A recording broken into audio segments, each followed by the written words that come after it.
Мъж се обадил на приятеля си и му казал: „Имам нужда от пари, майка ми е болна, нямам пари за лекарства“. Приятелят му отговорил: „Добре, скъпи приятелю, ще ти се обадя до вечера“. Мъжът по-късно се обадил на приятеля си, но този телефон бил изключен.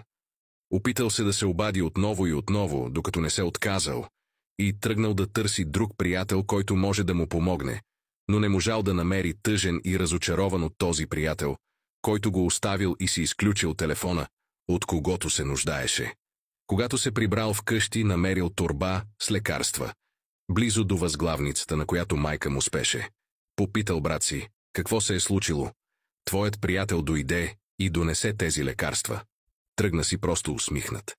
С сълзи в очите човека излетял на улицата, за да намери своя приятел, и като го намерил, го прегърнал, благодарил му и го попитал: „Защо си е изключил телефона?“ Приятеля му отговори: „Човече, ами аз си продадох телефона и купих лек за майка ти.“ Разбирате ли какво е приятелство? Истинският приятел не кръстосва ръце и не поклаща глава, когато приятелят му е в беда и се моли за помощ.